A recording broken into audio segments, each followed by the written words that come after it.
That proposal from Qatari and Egyptian mediators is based on 2 phases. Hamas would release the remaining hostages in 2 phases during a 60-day ceasefire. And during that ceasefire, negotiations would begin for a permanent end to the war. Now, in terms of how significant this is, we have been here before, of course. If this proposal sounds familiar, it's because it's based on a similar plan by the US envoy Steve Witkoff back in June. But those talks later collapsed. And since then, Israel hardens its stance, saying that they would only agree to a deal in which all of the hostages were released in one go, and other conditions, including that Hamas disarms. And it seems this evening that their position hasn't changed, according to an official quoted in the Israeli media. Benjamin Netanyahu was asked about this in the last hour or so. He didn't comment directly, but have a listen to what he did say. I spoke with the Minister of Defence and the Chief of Staff about our plans for Gaza City and the completion of our missions. And like you, I hear the reports in the media. And from them, you get one impression. Hamas is under massive pressure. And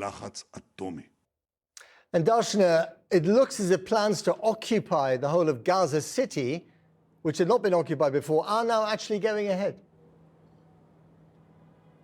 Yeah, even as we got news of Hamas accepting this deal, Israeli tanks rolled over the border into Gaza. It's a show of strength and a significant escalation over its plans to conquer Gaza City. They say this is the quickest way to end the war and to defeat Hamas. They've already started a bombing campaign there, and it's prompted thousands of Palestinians to have to forcibly flee their homes. Over 1 million residents were sheltering in Gaza City. They had already fled from other areas. Now they're being forced to leave again, and they're asking, where to? Where should we be going to? In response, the Israeli government has said that they'll provide them with tents. It's something that's prompted huge international criticism, but also criticism here internally in Israel. Yesterday, we saw a general strike, a day of action across this country.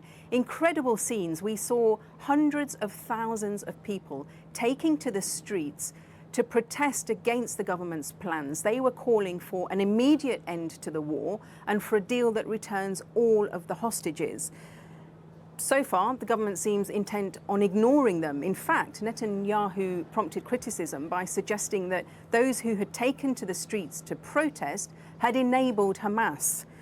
He may be feeling emboldened by Donald Trump's apparent support today for his Gaza plan.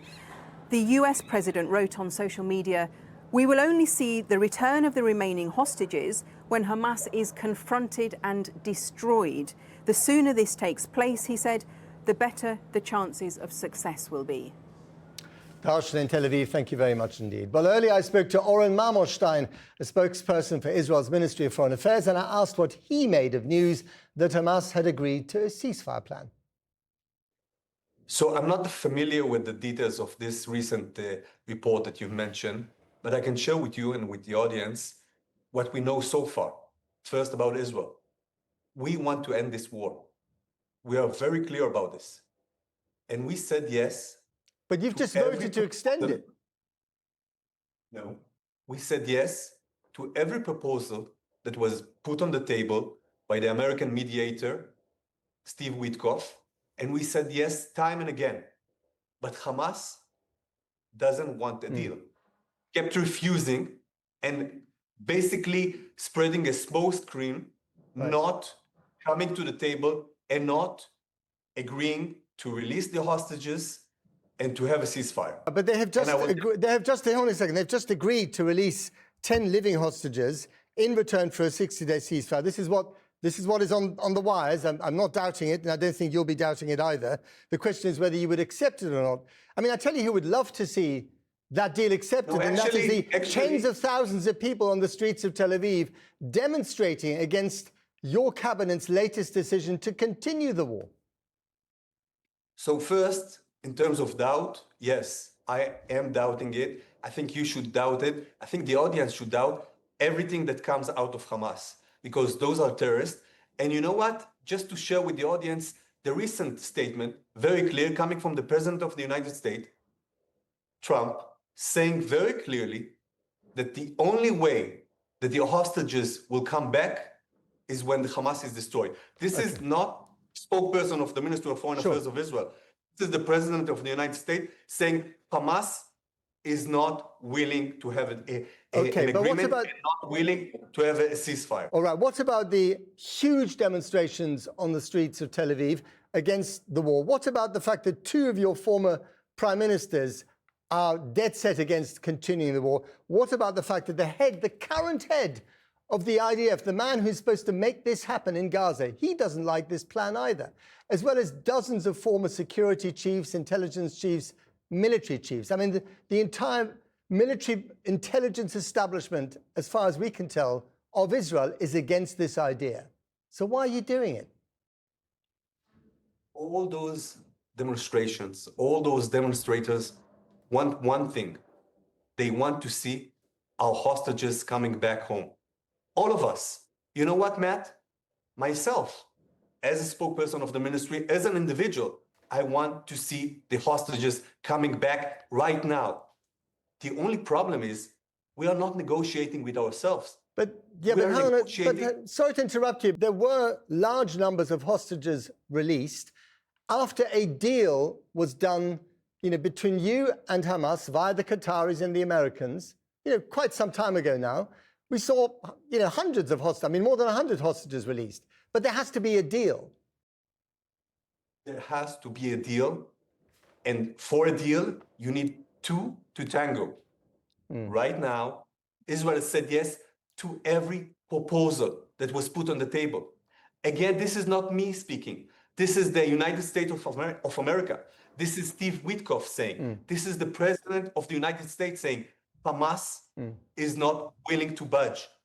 So if you have one side that is willing to have a negotiation, one side that is willing to have a ceasefire, one side that is saying yes to a proposal, and the other side is keep saying no, or spreading this smoke screen, what other option do you have? There was also a deal on the table at the beginning of the year. That seemed to work quite well. No. And then Hamas said no. They went along with the deal, and then you broke the ceasefire. Israel broke the ceasefire. We did not break the ceasefire. Again, in the interest of time, yes, you did. Yes, you did. Let's not go there. We haven't got enough time for this. You broke the ceasefire. The ceasefire's been broken. You then, introduced a policy of starvation on Gaza, and we know how that ended as well. And that is getting slightly better, but it's still not good enough. Let me answer this. First, we did not break the ceasefire. Hamas did. Second, there is no starvation policy in Gaza. Right. Full stop. Full stop. Oren Marmorstein, thank you very much indeed. Thank you. Now, the Home Office has authorised the medical evacuation of up to 50 critically ill or injured children from Gaza to the UK for treatment in the coming weeks. It follows lobbying by 96 cross-party MPs. UNICEF says more than 50,000 children have been killed or injured in the war in Gaza, and other countries like Italy and Spain have already taken in both children and adults. Well, earlier I spoke to Omar Din from Project Pure Hope, which has brought 3 children to the UK privately. He began by telling me he's happy the UK is taking in acutely ill children, but says we need to do more and do it faster. And we should have done this a lot sooner. We'd like to see the government now move at pace and scale. A few weeks sounds too far away. Every single day, there are at least 30 children who die in Gaza. This is statistics that we know from UNICEF and the World Health Organization. So every single day is really, really causing more avoidable deaths. The US have stopped accepting visas from Gaza. Germany potentially looking into this too. Is there a danger that the scheme could face the same fate? And are you worried about a backlash? I truly hope not. I mean, we don't see any of the dangers or any of the risks associated with what is being spoken about in some of those other countries. I mean, just to give you a sense of how these patients and their families are assessed prior to even boarding a flight, prior to even leaving Gaza, they have assessments by the Israeli authorities, COGAT. And these are security assessments as well as the clinical assessment. The Ministry of Health in Palestine, the Ministry of Health in the country which they will be stopping at before they get to the UK, and that's either Jordan or Egypt.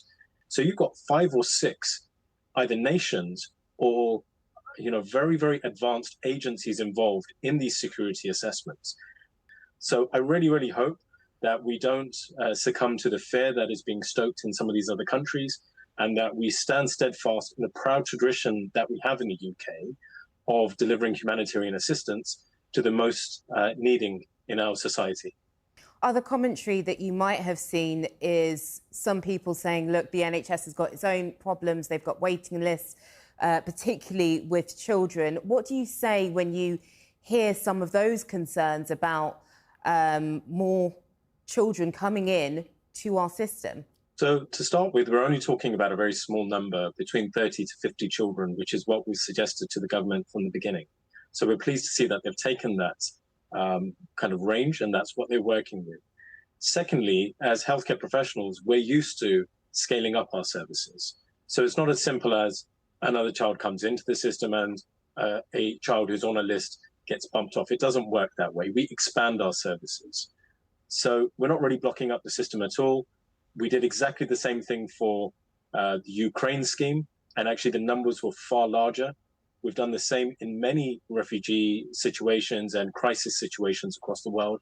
The UK is one of the most experienced countries in the world at dealing with these types of situations. And just finally, you touched on that point that historically the British government have done this. We did this with Malala Yousafzai, the Ukraine example that you gave. If you look at what's going on with Gaza right now, are we, the UK, taking our fair share of medical evacuees? Well, I gave the example of Italy. And if you consider we're not very different nations in terms of scale, capability, the UK, if anything, is a bit more advanced than Italy when it comes to our medical expertise and our ability to scale. So if we just draw on that as a comparison, almost 600 people have arrived in Italy in the past few months, of which around 200 are injured children who required medical treatment. In the UK, we've got 3. So, yeah, we're not quite there yet, but we're on our way. Omar Din from Project Pure Hope, thank you very much for joining us. Thank you. Thank you.